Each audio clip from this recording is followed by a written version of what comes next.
the side of a building, but it's been renovated recently. It's actually part of a series of like 30 Space Invaders painted around San Diego. But this guy's been taken down. Now it's just a red paint. All right, find it in your given subway. If you look closely at tile art.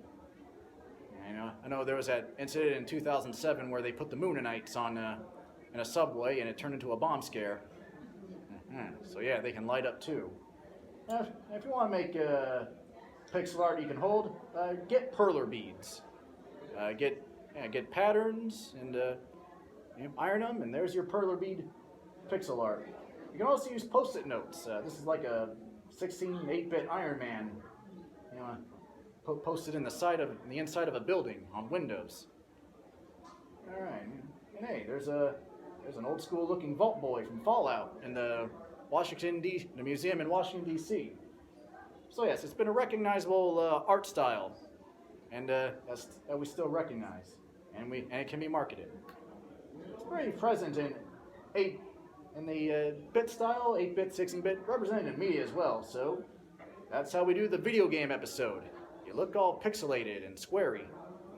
That's the kind of a premise behind WreckIt Ralph. He started an old school arcade game, and then it goes to so that's the WreckIt Ralph game. Right? And then there are characters like the Moonanites from Aqua Teen Hunger Force. They look like they're from an Atari game, but they exist, with other cartoon characters. Yeah.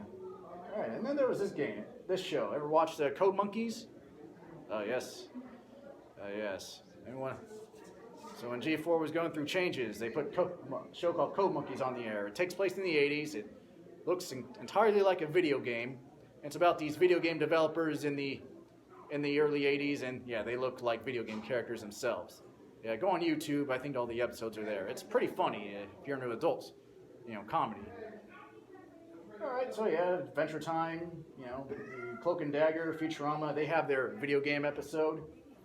All right, remember there was this episode of Fairly Odd Parents, where they have fairies and then they have pixies. And the running joke is they all look blocky and square and they pixelate everything. All right, now then there was the forgotten age of sprite comics.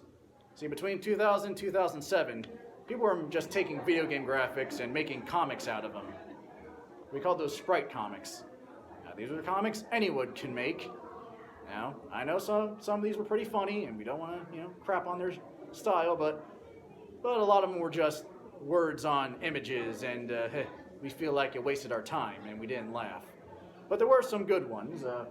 Bob and George was probably the first one to get well known, and then there's 8-Bit Theater, which was just pretty funny, riffing on Final Fantasy. And then the writer of 8-Bit Theater went on to make an Eisner Award-winning comic called Atomic Robo. So there is its legacy. One guy made a sprite comic, and then he made a comic himself. Now games are on display in museums worldwide. I believe at the Smithsonian include. So they also include rare video game pieces that are being preserved. And then there's what we call are video games like a higher form of art, same as movies and books. It's a controversial topic, but I say with all those people collaborating, it has to be a form of art to be like that. So there are some opinions about this.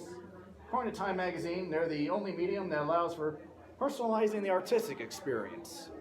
So it's a form of art unlike any other. But then, according to the late Roger Ebert, one obvious difference is between art and video games, and he's separating the two, is that in a game you can win. See, with movies and books, well, we see how it plays out, but in video games, hey, we can win, and see how the story plays out by doing that, but we can also lose. All right. And then there's an interesting perspective from Charlie Daniels. See, his song, The Devil Went Down to Georgia, was covered in Guitar Hero 3, and he didn't like that because you can lose to the devil. All right, and then there's music, the music from the 8-bit music and chiptunes. That's created its own genre of music, which we call chiptunes.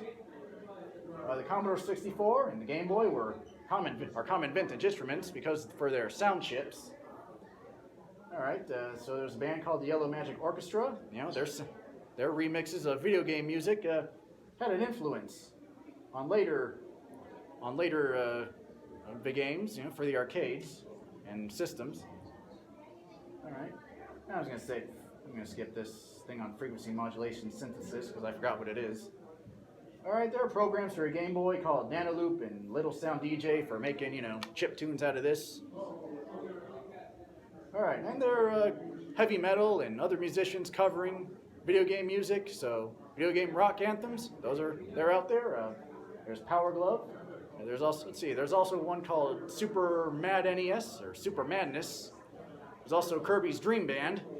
Oh yeah, so yeah, there's a lot of them. There's actually some jazz-themed video game bands out there. I went to a thing in December for that. All right. So yeah, there are apps and programs for playing 8-bit music and remixing it. Since hey, it's still a form of music used in modern games today, like Undertale and Super Meat Boy. Any Botchamania fans here? Okay, so Botchamania is like it's like a remixed. It's like video game clips where the professional wrestlers don't do their moves right, and it's set to video game music. That really gets you into it. Find it on YouTube or Vimeo. All right, so with the Game Boy Camera the Game Boy Camera here has a DJ game for 5 minutes. So yeah, there's a Game Boy Camera DJ game on here which makes programmable music. So I'm gonna play something here from that.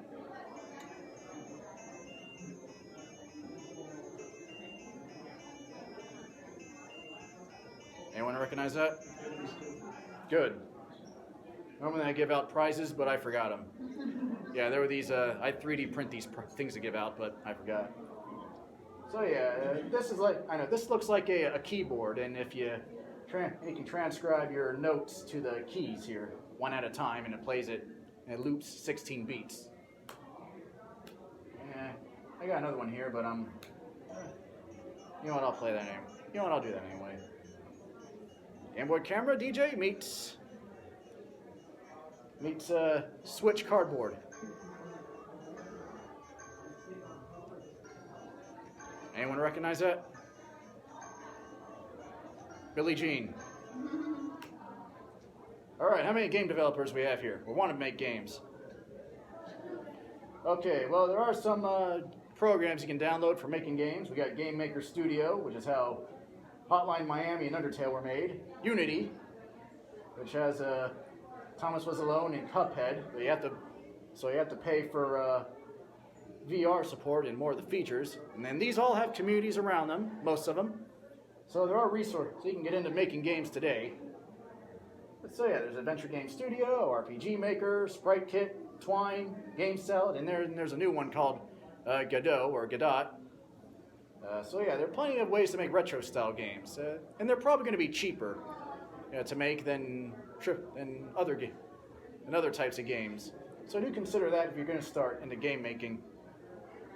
All right, but the more people you have involved, the bigger, better it will be. Mods and hacks. Here's some examples. People are modifying games. All right, so you take your PS1 LCD screen and Nintendo 64 technology, and you got your Nintendo 64 on the go. Case modding, the Nintoaster. You take out the guts of Nintendo, put it in a toaster. Now the Game Boys, you can put lights in them so the screen can light up. I know the Game Boy Advance SP here does that, but why not have it on your Game Boy as well? Now that the Wii U is fading, those giant screens can be used for running emulators. So now, who here knows what Raspberry Pis are? Yeah, so those are like mini computers, and you can put them in cases. In this case, there's a Raspberry Pi and a Genesis. So you have a Genesis